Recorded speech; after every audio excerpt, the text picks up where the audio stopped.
आज इलेक्ट्रिसिटी का lecture number 5 start करने जा रहे हैं, लेकिन लेक्चर नंबर 5 स्टार्ट करने से पहले लेक्चर 4 का थोड़ा रिवीजन करा देते हैं। तो लेक्चर 4 में हम लोग क्या पढ़े थे? पहला ओम्स लॉ है।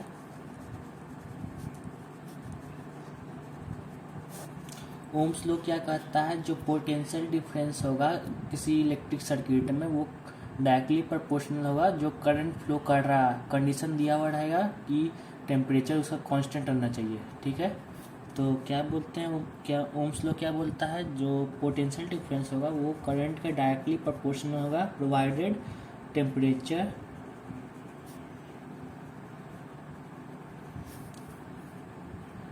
Is constant. ठीक है, ओम्स लॉ यही कहता है that the potential difference across the end of a given metallic wire in an electric circuit is directly proportional to the current flowing through it provided that its temperature remains the same. ठीक है, अब यही अगर हम proportionality को हटा देते हैं तो भी एक कांस्टेंट आ जाता है जो कि हम लोग बोलते हैं रेजिस्टेंस। यहाँ पे R इक्वल टू रेजिस्टेंस होता है, R से डिनोट करते हैं। जो प्रोपोर्शनैलिटी हट जाता है तो यहाँ से एक फॉर्मूला डिराइव हो जाता है that is B equal to RI या B इक्वल टू IR बोल सकते हैं। अब यहाँ से हम लोग करंट भी निकाल सकते हैं। तो करंट निकालने के लिए क्या होगा? पोटेंशियल बाय रेजिस्टेंस, या फिर रेजिस्टेंस अगर निकालना होगा तो पोटेंशियल बाय करंट। ठीक है, अब यहाँ पर रेजिस्टेंस क्या होता है? रेजिस्टेंस वो होता है जो इलेक्ट्रिक चार्ज को रिस्ट्रिक्ट कर सके, यानी कि इलेक्ट्रिक चार्ज का फ्लो में बाधा आने दे, उसी को रेजिस्टेंस कहता है। बोल सकते हैं कि resistance of a conductor is the property of the conductor. जो कंडक्टर का प्रॉपर्टी होता है due to which it resist the flow of electric charge और electric current through it. Resist करता है, जो रेजिस्टेंस होता है वो रेसिस्ट करता है, resist the flow of electric charge. ठीक है, इसका SI यूनिट ओम होता है।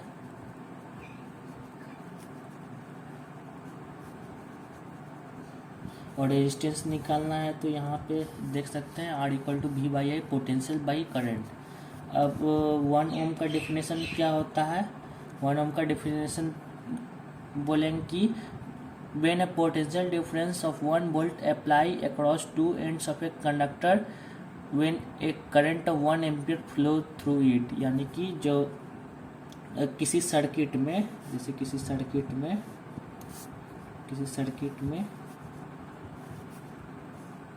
1 वोल्ट का पोटेंशियल डिफरेंस अप्लाई होने पर 1 एम्पियर का जो करंट फ्लो होता है उसी को हमें 1 ओम का रेजिस्टेंस बोलते हैं, 1 ओम रेजिस्टेंस। ठीक है, अब इसका ग्राफ पे आते हैं। इसका graph simply straight line passing through origin होगा V वर्सेस I का। ठीक है, यहाँ पे जो V/I होता है वो कांस्टेंट होता है। ठीक है ना। अब आते हैं इसके काउज पे कि रेजिस्टेंस कैसे आता है किसी कंडक्टर पे। Cause of resistance offer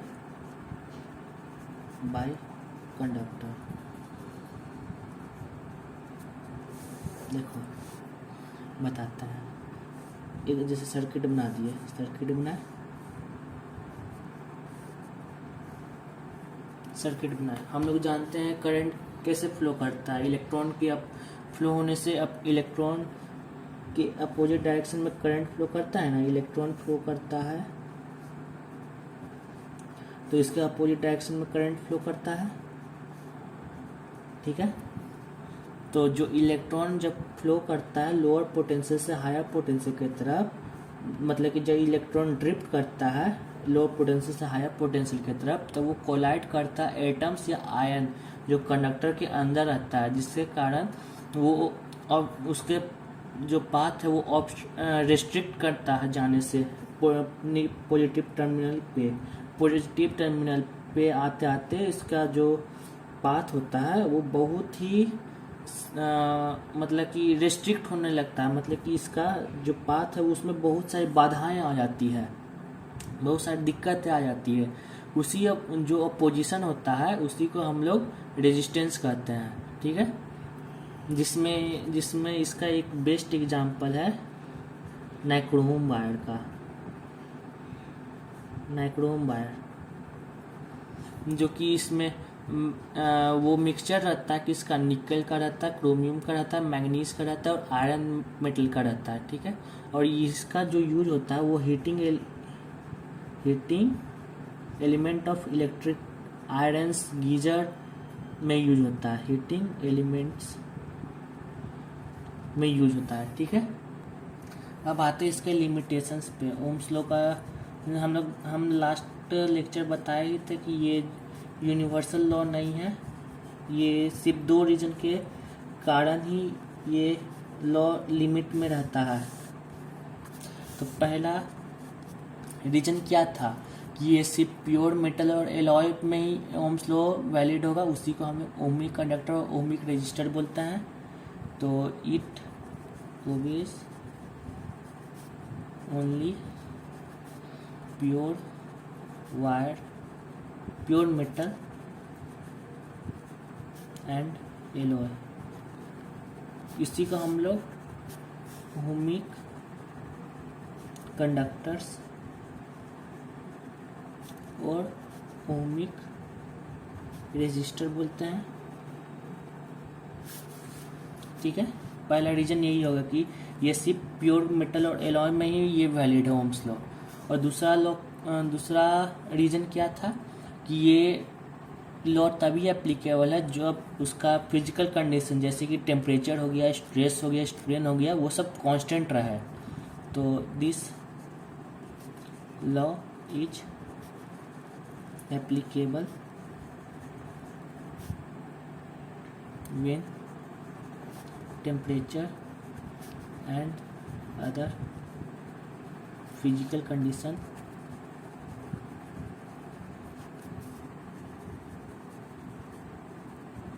like stress and strain, या फिर और भी लिखेंगे, और स्ट्रेस और स्ट्रेन रिमेन्स कांस्टेंट, ठीक है। यही 2 रीजन है। ये भी आ सकता है कि ओम्स लॉ का लिमिटेशन लिखना है तो ये 2 लिखेंगे, और नोट में बताते हैं कि कौन कौन सा नोट में बताते हैं कि कौन कौन सा ओम्स लॉ वैलिड नहीं करता। तो जैसे ट्यूबलाइट हो गया, मतलब ट्यूब हो गया, CFLs हो गया, ट्रांजिस्टर हो गया, ट्रांजिस्टर्स, फिर LEDs, ये सब ओम्स लॉ को वैलिड नहीं करता, does not obey Ohm's law, ठीक है। अब इसका ग्राफ तो बता ही दिए थे, ग्राफ ऑफ ओमिक कंडक्टर्स। इसका ग्राफ बताए थे, straight line passing through origin होगा, VI का ग्राफ पासिंग थ्रू ओरिजिन, और इसका जो स्लोप होगा, जो tan थीटा होगा, वो V/I इक्वल टू R होता है। अब वही अगर इसका इन्वर्स ले ले, I वर्सेस V का, ये भी स्ट्रेट लाइन होगा, बट इसका जो tan थीटा होगा वो I/V होता है, जो कि 1/R के बराबर होता है, समझे ना। 1/R के बराबर होता है, जिसको हम लोग कापा से डिनोट करते हैं।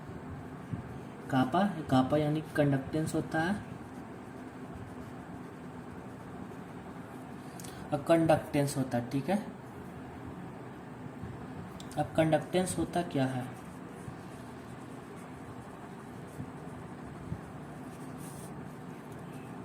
ये सिंपली रेजिस्टेंस का रेसिप्रोकल होता है, उसी को कंडक्टेंस बोलते हैं। तो reciprocal of resistance called conductance, ठीक है। तो इसको कापा से डिनोट करते हैं, जो कापा का वैल्यू होता है वो 1/R होता है, समझे ना। अब आते हैं फिक्स्ड रेजिस्टेंस। फिक्स्ड रेजिस्टेंस किसको बोलते हैं? जिसका रेजिस्टेंस फिक्स हो उस गिवन कंडक्टर का रेजिस्टेंस फिक्स हो, उसी को हम लोग फिक्स्ड रेजिस्टेंस बोलता है। मतलब कि क्या बोलेंगे? एट ए गिवन टेम्परेचर पे क्या होगा? उसका जो रेजिस्टेंस ऑफ कंडक्टर जो है वो फिक्स रहेगा, कांस्टेंट रहेगा। इसी को हम लोग फिक्स्ड रेजिस्टेंस बोलते हैं। वेरिएबल रेजिस्टेंस किसको बोलेंगे? ऑब्वियस सी बात है, जो वेरी कर सके। वेरिएबल रेजिस्टेंस मतलब कि इसका जो रेजिस्टेंस है वो हम लोग इंक्रीज और डिक्रीज कर सके। तो क्या लिखेंगे? Resistance can be suitably increased or decreased in order to adjust current। इसी को हम लोग वेरिएबल रेजिस्टेंस बोलते हैं। उसको हम लोग रेजिस्टेंस पे जो एरो लगाते हैं उसी से हम लोग डिनोट करते हैं वेरिएबल रेजिस्टेंस को। ठीक है, अब आते हैं नेक्स्ट टॉपिक पे जो कि रियोस्टेट होता है। रियोस्टेट क्या होता है? ऐसा डिवाइस होता है जो वेरिएबल रेजिस्टेंस को एडजस्ट करने में मदद कर सके, जिससे कि करंट फ्लो हो सके। मतलब कि ये device which is used as a variable resistance for adjusting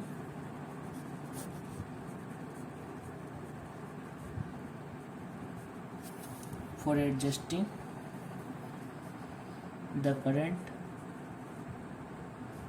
एक मिनट अच्छे से कर लेता है।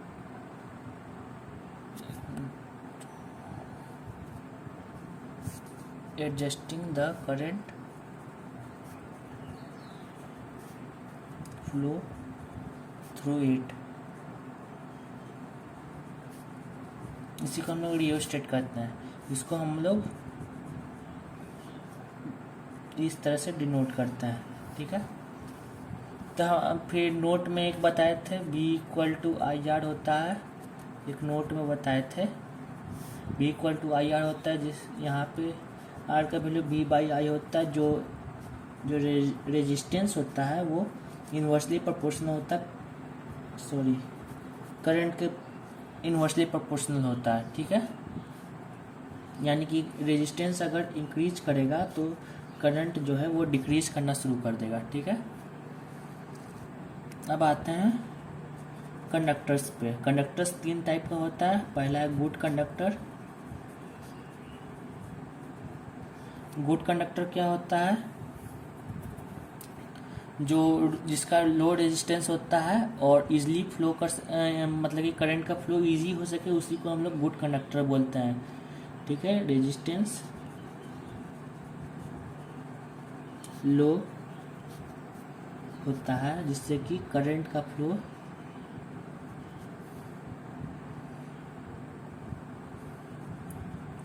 ऑफ करंट इजी हो सके, उसी को हम लोग गुड कंडक्टर बोलते हैं। इसका एग्जांपल होता है कॉपर हो गया, एल्युमिनियम हो गया, सिल्वर हो गया, एक्सेट्रा। ठीक है, पुअर कंडक्टर्स किसको बोलते हैं? जिसका रेजिस्टेंस हाई होता है और जो करंट का जो फ्लो होता है वो अच्छे से होने नहीं देता है, मतलब कि रेजिस्ट करता है। ठीक है, उसी को हम लोग पुअर कंडक्टर बोलते हैं। इसका एग्जांपल लिखेंगे मैंगनीज एक्सेट्रा। ठीक है, अब आते हैं इंसुलेटर्स पे। इंसुलेटर क्या होता है?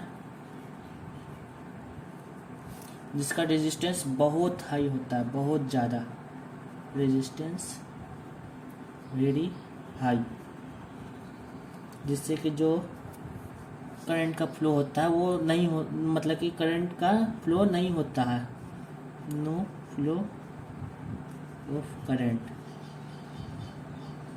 उसी को हम लोग इंसुलेटर कहते हैं।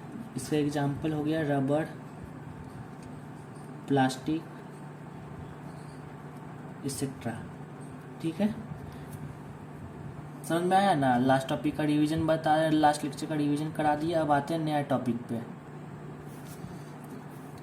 आज का लेक्चर का टॉपिक क्या रहेगा? आज का लेक्चर का टॉपिक रहेगा कि रेजिस्टेंस किन किन फैक्टर पर डिपेंड करता है। तो नया टॉपिक लिखते हैं, resistance of a conductor depends on the following factor.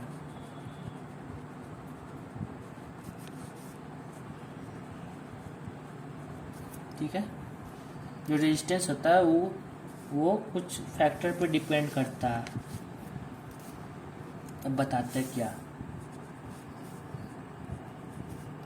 अब आप लोग तो बोलेंगे कि जो करंट होता है वो अभी नहीं बताते, अच्छे से बताते हैं। जो पोटेंशियल डिफरेंस होता है वो करंट के डायरेक्टली प्रोपोर्शनल होता है। तो इससे हम लोग कंक्लूड कर सकते हैं, तो B=IR लिख सकते हैं। तो यहाँ से हम लोग रेजिस्टेंस का वैल्यू निकालते हैं, R=B/I। तो इससे हम लोग कंक्लूजन दे सकते हैं, जो रेजिस्टेंस होता है वो डिपेंड करता है पोटेंशियल डिफरेंस पे और करंट पे। लेकिन ये गलत हो जाता है, रेजिस्टेंस जो है वो कभी भी पोटेंशियल और करंट पे डिपेंड नहीं करता है। याद रखिए हमेशा, जो रेजिस्टेंस है वो करंट और पोटेंशियल पे कभी नहीं डिपेंड करता। ये वो सिर्फ 3 फैक्टर्स पे डिपेंड करेगा। पहला फैक्टर बताते हैं। पहला फैक्टर है length of the conductor, length of conductor. ठीक है, कंडक्टर के लेंथ पर डिपेंड करता है। दूसरा है area of cross section of the conductor, area of cross section of the conductor.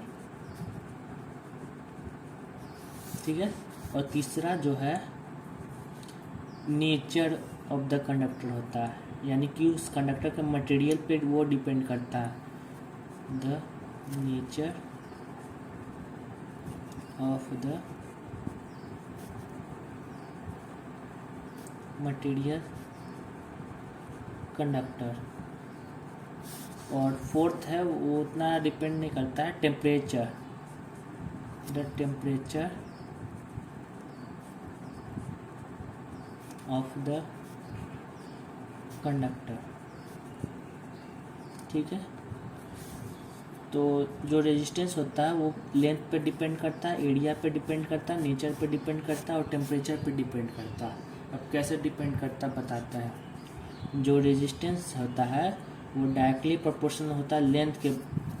ठीक है, यानी कि जितना ज़्यादा लेंथ होते जाएगा, लेंथ जितना ज़्यादा होगा रेजिस्टेंस भी उसको उतना ही ज़्यादा होते जाएगा। ठीक है, अब आते हैं दूसरे फैक्टर पे। ये पहला हो गया, और दूसरा में क्या बोले थे, area of the cross section of the conductor, यानी कि जो रेजिस्टेंस होता है वो इन्वर्सली प्रोपोर्शनल होता है एरिया के। मतलब कि जो रेजिस्टेंस, मतलब कि एरिया अगर हम इंक्रीज करेंगे तो ओवरऑल इसका वैल्यू डिक्रीज करेगा, तो रेजिस्टेंस इसका डिक्रीज करेगा। यानी कि एरिया अगर इंक्रीज किए तो रेजिस्टेंस इसका डिक्रीज होगा। ठीक है, अब यही अगर हम ये दोनों को कंबाइन कर दें, इक्वेशन 1 और इक्वेशन 2 को अगर हम कंबाइन कर दें, ऑन कंबाइनिंग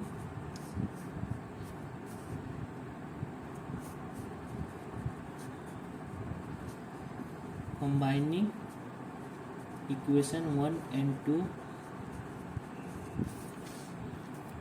तो जो R है वो L/A के डायरेक्टली प्रोपोर्शनल होगा, ठीक है, L/A के डायरेक्टली प्रोपोर्शनल होगा। अब हम लोग इस प्रोपोर्शनैलिटी को हटा देते हैं, तो R equal to row L/A, यहाँ ये हो गया third factor, nature of the material. यहाँ पे जो रो है वो उसका कंडक्टर का नेचर है, ठीक है। और यहाँ से एक और फॉर्मूला डिराइव होता है कि R equal to row L/A। अब यहाँ पे बताते हैं यहाँ पे है क्या रो। यहाँ पे जो रो है वो रेजिस्टिविटी होता है या फिर स्पेसिफिक रेजिस्टिविटी बोलते हैं, वेयर रो RHO बोलते हैं, रो इज नोन एज रेजिस्टिविटी और स्पेसिफिक रेजिस्टिविटी बोलते हैं, ठीक है। और जो रो होता है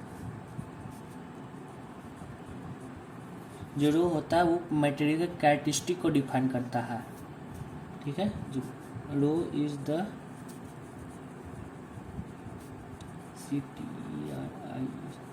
कैरेक्टरिस्टिक ऑफ मटेरियल कैरेक्टरिस्टिक को डिफाइन करता है, ठीक है। फिर से बताते हैं, जो रेजिस्टेंस होता है वो 4 फैक्टर पे डिपेंड करता है। पहला है लेंथ ऑफ द कंडक्टर, दूसरा है area of the cross section of the conductor, cross section लिखना जरूरी है, ठीक है। तीसरा है nature of the material conductor, चौथा है the temperature of the conductor.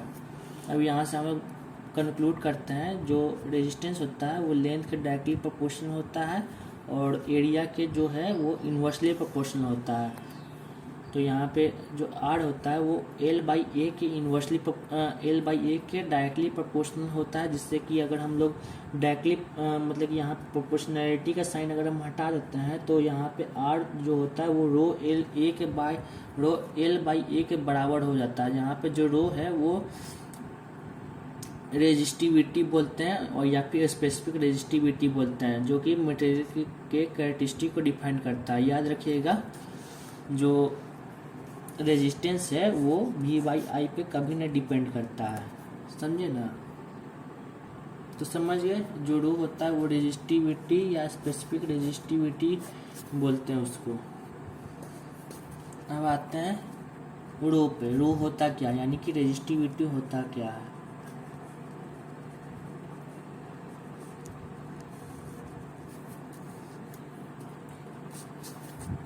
तो देखिए, रेजिस्टिविटी होता क्या है। रेजिस्टिविटी उस सब्सटेंस का हम रेजिस्टिविटी उस तरह से डिफाइन करेंगे, मतलब कि मटेरियल का जो प्रॉपर्टी होता है जिससे कि उसका जो रेजिस्टेंस होता है उस पर डिपेंड करे, उसी को रेजिस्टिविटी बोलते हैं। नहीं समझ में आया हुआ क्योंकि लिख के समझाता है। Resistivity of A substance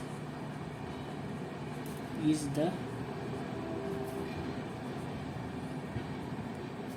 characteristic property of its material on which the resistance of a substance depends। देखिए, रेजिस्टिविटी ऑफ ए सब्सटेंस मतलब कि रेजिस्टिविटी जो होता है वो मटेरियल का प्रॉपर्टी होता है, मटेरियल का प्रॉपर्टी होता है जो कि उस सब्सटेंस के रेजिस्टेंस पे सब्सटेंस का जो रेजिस्टेंस होता है उस पर डिपेंड करता है, ठीक है। जो रेजिस्टिविटी होता है वो मटेरियल का कैरेक्टरिस्टिक होता है जिससे कि जो सब्सटेंस का जो रेजिस्टेंस होता है वो डिपेंड कर सके, समझे ना। तो जो आर होता है वो रो एल बाई ए के बराबर होता है, समझे।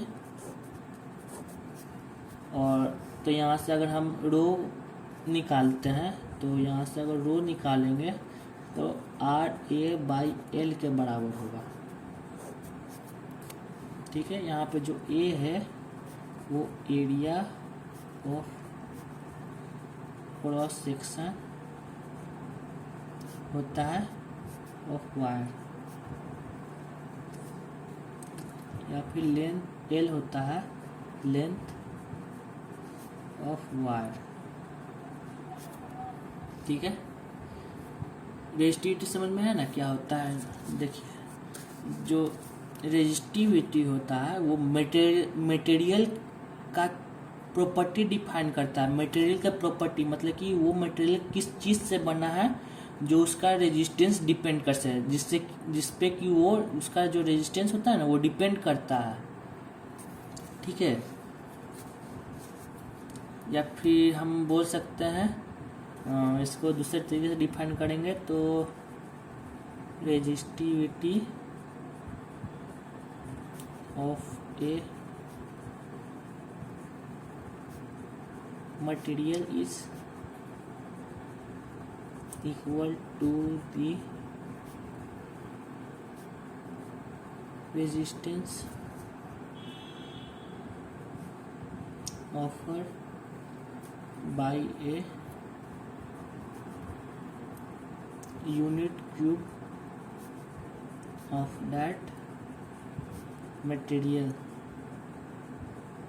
for flow of current across its opposite face।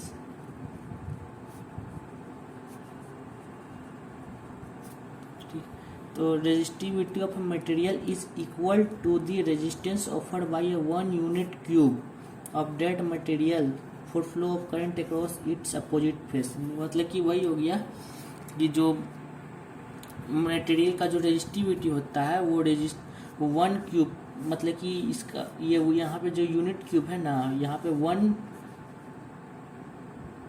बोल सकते हैं 1 यूनिट, मतलब कि 1 cc, मतलब कि 1 सेंटीमीटर क्यूब बोल सकते हैं, या 1 मिलीमीटर क्यूब बोल सकते हैं, यहाँ पे 1 मीटर क्यूब बोल सकते हैं। मतलब कि ये वॉल्यूम होता है, यहाँ पे वॉल्यूम को बोला गया है। यहाँ पे वो जो यूनिट क्यूब है वो 1 यूनिट क्यूब, मतलब कि ये वॉल्यूम है, वायर का वॉल्यूम लिया गया है जिससे कि जो करंट टू फ्लो कर सके उसके अपोजिट फेस पे, ठीक है। समझ में आया ना। रेजिस्टिविटी होता क्या है, तो रेजिस्टिविटी क्या होता है, रेजिस्टिविटी उस सब्सटेंस के कैरेक्टरिस्टिक प्रॉपर्टी को डिफाइन, मतलब कि रेजिस्टिविटी उस मटेरियल के कैरेक्टरिस्टिक प्रॉपर्टी को डिफाइन करता है जिससे कि उसका उस सब्सटेंस का जो रेजिस्टेंस है वो डिपेंड कर सके, ठीक है। रेजिस्टिविटी उस सब्सटेंस के मटेरियल का प्रॉपर्टी डिफाइन करता है जिससे कि उस सब्सटेंस का रेजिस्टेंस डिपेंड कर सके, समझ। Resistivity of a substance is the characteristic property of its material on which the resistance of a substance depend, ठीक है। रेजिस्टिविटी उस मटेरियल का प्रॉपर्टी होता है, अच्छे से सुनिएगा, रेजिस्टिविटी उस मटेरियल का प्रॉपर्टी होता है जो कि उस सब्सटेंस का जो रेजिस्टेंस होता है वो डिपेंड करे, उसी को हम लोग रेजिस्टिविटी बोलते हैं। मतलब कि जो रेजिस्टेंस का जो जड़ होता है ना, जो रेजिस्टेंस का जो रूट होता है, मतलब कि बेस होता है, वो इसी से ही होता है, रो से ही होता है। मतलब कि रो है तभी रेजिस्टिविटी है, ठीक है। अब आते हैं इस नोट पे। नोट है जो वायर का जो लेंथ होता है, length of a wire of A given material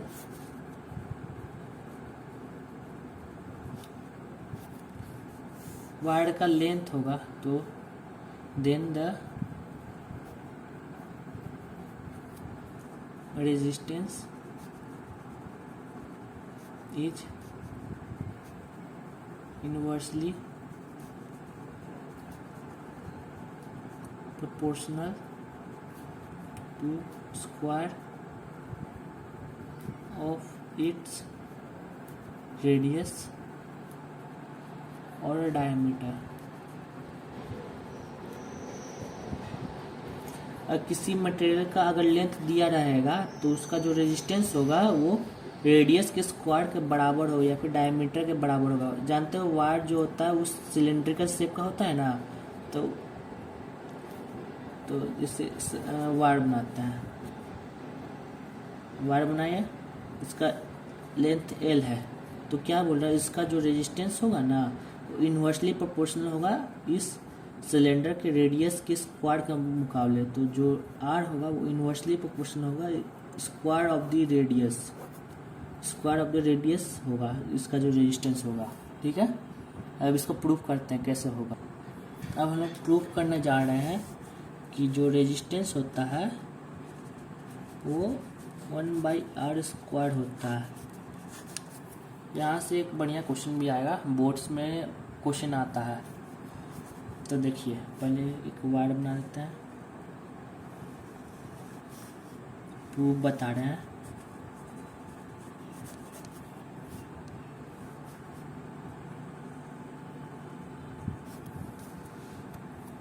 proof है,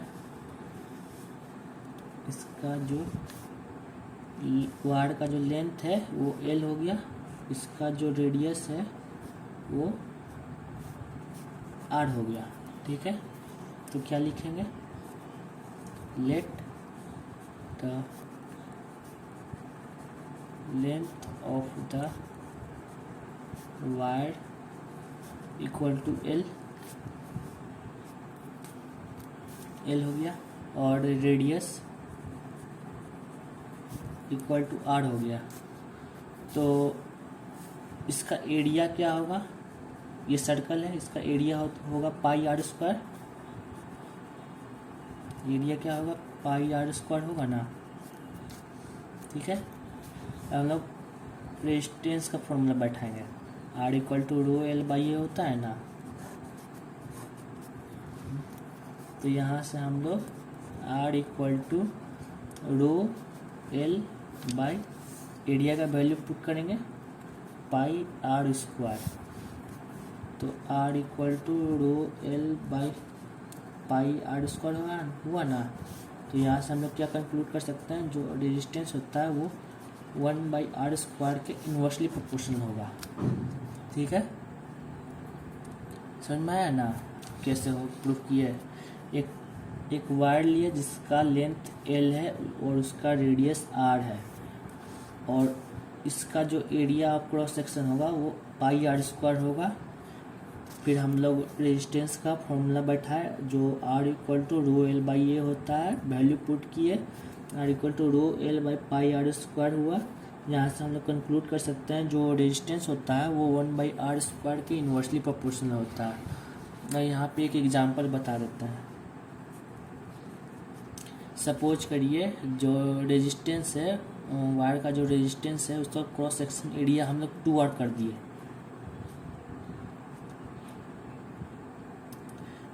यहाँ पे एक हो गया R इक्वल टू 1/r²। तो यहाँ पे हम लोग कंडीशन दे दिए, जो रेडियस हो गया उस वायर का वो 2r हो गया। तो इस पे रेजिस्टेंस पे क्या फ़र्क पड़ेगा, तो हम लोग जानते हैं जो रेजिस्टेंस होता है 1/r² के इन्वर्सली प्रोपोर्शनल होता है। तो न्यू रेडियस क्या होगा, 1/2r का होल स्क्वायर। 1/2r का होल स्क्वायर करेंगे तो 1/4r² होगा। तो जो न्यू रेजिस्टेंस होगा वो 1/4 इंटू 1/r²। इसको ऐसे लिख सकते हैं ना, 1/4r² को स्क्वायर को 1/4 इंटू 1/r²। अब यहाँ से हम लोग क्या कंक्लूड कर सकते हैं, जो न्यू रेजिस्टेंस होगा वो ओरिजिनल के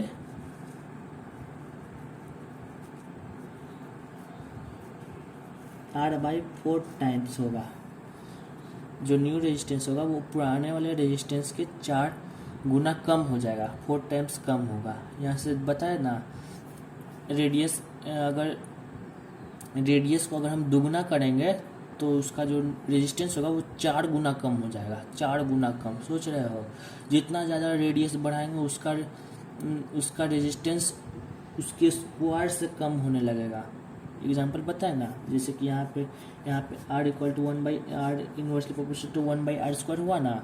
अब यहाँ पे हम एक कंडीशन लगा दिए कि उसका जो रेडियस है वो 2r हो जाए।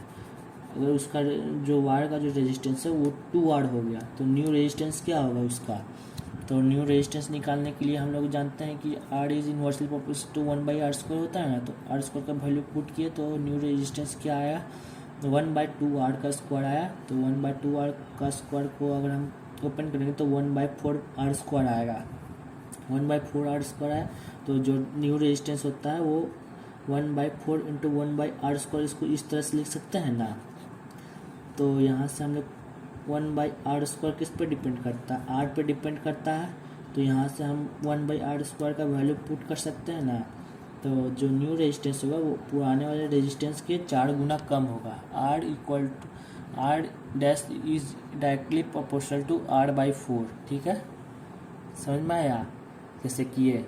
इसको एक बार और अच्छे से समझा देता है कि ये समझना ज़रूरी है कैसे हुआ है। ये यूनिटरी मेथड टाइप का ही बोल सकते हैं या फिर बोल ही सकते हैं शायद। देखिए, एक वायर है जिसका लेंथ l है और उसका रेडियस r है। फिर उसका एरिया क्रॉस सेक्शन निकालेंगे। एरिया निकालने के लिए सर्कल का एरिया क्या होता है, πr² होता है ना। फिर हम लोग रेजिस्टेंस निकालेंगे, r इक्वल टू ρl/a, और जो एरिया का वैल्यू है वो पुट कर देंगे यहाँ इसकी मदद से। तो यहाँ से हम लोग क्या कंक्लूड कर सकते हैं, जो रेजिस्टेंस होता है वो 1/r² के इन्वर्सली प्रोपोर्शनल होता है। एग्जांपल में क्या ले सकते हैं, पहले रेजिस्टेंस r था, ठीक है। अब रेजिस्टेंस को हम मतलब कि जो रेडियस है, वायर का जो रेडियस है वो r है, ठीक है। अब उसका जो रेडियस क्या किया, उसका हम लोग 2r कर दिए, उसका दुगना कर दिए। तो रेजिस्टेंस, वायर के रेजिस्टेंस में क्या फ़र्क पड़ेगा, तो हम लोग देखेंगे जो रेजिस्टेंस होता है वो 1/r² के इन्वर्सली प्रोपोर्शनल होता है ना। तो हम लोग यहाँ पे r² का वैल्यू पुट कर देंगे यहाँ पे, यानी कि जो न्यू रेजिस्टेंस आएगा वो इन्वर्सली प्रोपोर्शनल टू 1/2r का स्क्वायर होगा। तो यहाँ से ओपन करें तो 1/4r² होगा। अब 1/4r² को हम लोग 1/4 इंटू 1/r² लिख सकते हैं ना। तो इससे हम लोग, तो यहाँ पे जो 1/r² है वो r पे डिपेंड कर, r लिख सकते हैं कि नहीं, r is inversely proportional to 1/r² लिख सकते हैं ना। तो जो न्यू रेजिस्टेंस होगा वो r/4 टाइम्स होगा, ठीक है। मतलब कि इसका रेजिस्टेंस ओवरऑल डिक्रीज कर जाएगा, समझे ना। अब आते हैं इसके एसआई यूनिट पे। जो रेजिस्टिविटी का जो एसआई यूनिट होता है वो ओम मीटर होता है। SI unit of resistivity is ohm metre. याद रखिएगा, हमेशा एसआई यूनिट लिखना कभी नहीं भूलिएगा। एसआई टीचर यही सब खोजता है कि इसका एसआई यूनिट लिखा है कि नहीं लिखा तुरंत 1 मार्क्स कट जाएगा। 1 मार्क्स या हाफ मार्क्स कटना तय ही है। ओम मीटर इसको लिखते हैं, यानी कि ओम मीटर। अब आते हैं कुछ इम्पोर्टेंट नोट्स पे। पहला नोट क्या होगा, the resistivity of a substance is a characteristic property of its material and is independent of its dimension। जो रेजिस्टिविटी होता है उस सब्सटेंस का, वो कैरेक्टरिस्टिक प्रॉपर्टी डिफाइन करता है मटेरियल का और वो जो है वो डायमेंशन इंडिपेंडेंट होता है। डायमेंशन बताए ही होंगे क्या होता है, ये उतना ज़रूरी नहीं है कि डायमेंशन इंडिपेंडेंट, बस जानना है कि जो रेजिस्टिविटी होता है वो डायमेंशन इंडिपेंडेंट होता है, डायमेंशन पर डिपेंड नहीं करता है। ठीक है, अब आते हैं दूसरा नोट पे। Both the resistance and resistivity of the material vary with temperature.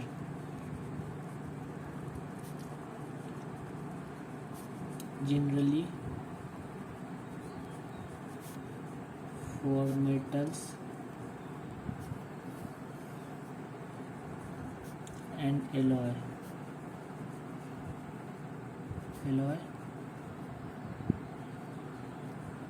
resistance as well as resistivity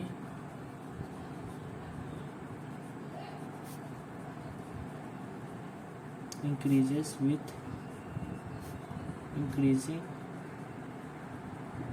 temperature.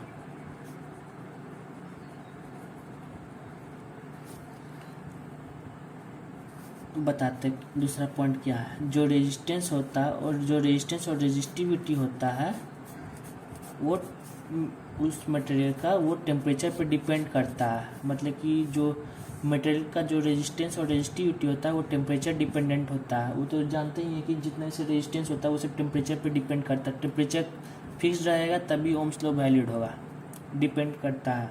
अब यहाँ पे बता दिए कैसे डिपेंड करता है। तो वो डिपेंड करता है जितना भी सब मेटल और एलॉय होता है उसका जो रेजिस्टेंस होता है या फिर रेजिस्टिविटी होता है वो टेम्परेचर के साथ इंक्रीज करने लगता है। मतलब कि जैसे जैसे टेम्परेचर बढ़ाने लगे ना तो उसका रेजिस्टेंस भी इंक्रीज करेगा और उसका रेजिस्टिविटी भी इंक्रीज करने लगेगा। यानी कि इससे हम लोग क्या कंक्लूड कर सकते हैं कि टेम्परेचर बढ़ने पर जो रेजिस्टेंस होता है वो इंक्रीज करता है। ठीक है, तीसरा नोट है, इसी में ही आ जाता है, मतलब कि तीसरा नोट भी बोल सकते हैं, resistivity of silver is minimum,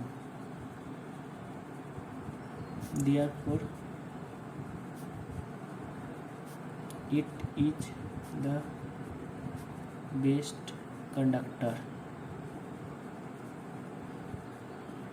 अब जो सिल्वर होता है उसका जो रेजिस्टिविटी होता है वो बहुत कम होता है, बहुत मिनिमम होता है। सिल्वर का जो रेजिस्टिविटी होता है बहुत मिनिमम होता है, जिससे कि उसको बेस्ट कंडक्टर बोला जाता है। ठीक है, अब फोर्थ पॉइंट आता है, resistivity of an alloy is generally higher than that of its constituent metals alloy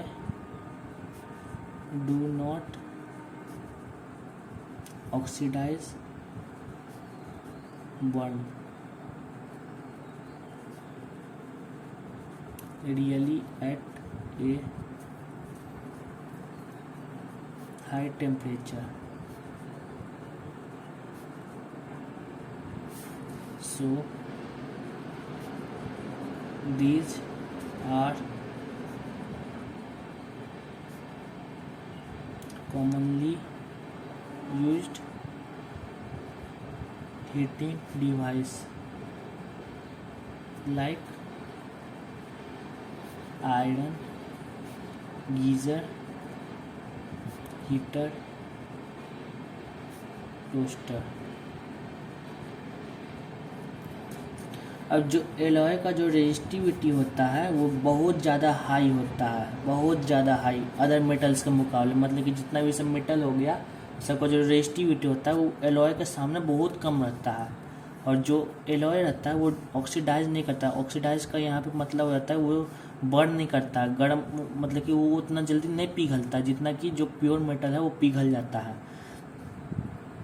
बहुत हाई टेम्परेचर पे अगर एलॉय को रख देंगे ना, वो पिघलेगा नहीं। अगर मेटल को उसी हाई टेम्परेचर पे रखेंगे तो वो पिघलना शुरू हो जाएगा। तो इस कारण से जो एलॉय होता है वो सब हीटिंग डिवाइस में काम देता है, जैसे आयरन हो गया, गीजर हो गया, हीटर हो गया, टोस्टर हो गया। ठीक है। Resistivity of an alloy is generally higher than that's of its constituent metals. Alloy do not oxidise really at a high temperature, so these are commonly used heating device like iron, geyser, heater and toaster। समझे ना। जो resistivity alloy का जो resistivity होता है वो बहुत high होता है अदर मेटल के मुकाबले। और क्योंकि जो एलॉय जो है वो उतना जल्दी ऑक्सीडाइज नहीं कर पाता है हाई टेम्परेचर पे जितना कि मेटल कर देता है। यानी कि जो मेटल है वो हाई टेम्परेचर में पिघलना शुरू हो जाता है। इसलिए जो एलॉय होता है उसको हम लोग हीटिंग डिवाइस जैसे कि आयरन हो गया, गीजर हो गया, हीटर हो गया, टोस्टर में यूज करते हैं। ठीक है ना। अब कुछ कंपोजिशन बता देता है। सम कंपोजिशन ऑफ एलॉय। पहला है मैंगनीन। इस मैंगनीन में क्या रहता है? कॉपर रहता है 83%। मैंगनीज होता है 13% और निकेल रहता है 4%। दूसरा जो है वो कॉन्स्टेंटेंट होता है। इसमें क्या कंपोजिशन होता है? इसमें सिर्फ 2 ही कंपोजिशन होता है, कॉपर 60% और निकल 40%। ठीक है। 2 एलॉय है, मैंगनीन और कॉन्स्टेंटेंट। एग्जाम्पल में आया गिव एग्जाम्पल ऑफ एलॉय, तो यही 2 एग्जाम्पल लिख देंगे, मैंगनीन और कॉन्स्टेंटेंट। और यूरेका भी बोल सकते हैं, यूरेका भी होता है। अब 6th पॉइंट पे आते हैं। Tungsten is used most exclusively for filament of electric bulbs on account of high melting point of about 3380 degree Celsius. यहाँ पे 1 मार्क्स का क्वेश्चन बनेगा ही बनेगा कि जो सबसे ज़्यादा हाई इलेक्ट्रिक बल्ब जो होता है उसमें जो एलिमेंट का यूज होता है वो उसको क्या बोलते हैं? तो यहाँ पे टंगस्टन बोलते हैं। टंगस्टन जो है वो इलेक्ट्रिक बल्ब के फिलामेंट में यूज होता है। क्यों होता है? क्योंकि उसका जो मेल्टिंग पॉइंट होता है बहुत हाई होता है, अप्रॉक्स 3380 डिग्री सेल्सियस होता है। जो पुराने ज़माने का जो बल्ब होता है ना, 100 वाट 200 वाट वाला, उसमें ही टंगस्टन का यूज होता है। ठीक है। अब last point, insulator have very high value of resistivity। जो इंसुलेटर होता है उसका रेजिस्टिविटी बहुत हाई होता है, बहुत ज़्यादा हाई होता है, जिससे कि उसमें करंट का फ्लो बहुत ना के बराबर होता है। ठीक है। अच्छे से एक बार एक नोट समझा देते सब एक बारी बारी से। The resistivity of a substance is the characteristic property of its material and it's independent of its dimension. जो सब्सटेंस का जो रेजिस्टिविटी होता है वो मटेरियल के प्रॉपर्टी को डिफाइन करता है और जो उसका डायमेंशन होता है वो इंडिपेंडेंट होता है। दूसरा पॉइंट क्या कह रहा है, both the resistance and resistivity of material vary with temperature generally for metals and alloy resistivity as well as resistance as well as resistivity increase with increasing temperature.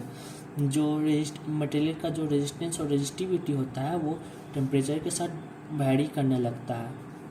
जितना ये सब मेटल और एलॉय रहता है उसका टेम्परेचर के साथ resistivity increase करने लगता है। मतलब कि जो जैसे टेम्परेचर इंक्रीज करेगा ना वैसे वैसे ही रेजिस्टिविटी और रेजिस्टेंस दोनों इंक्रीज करने लगता है।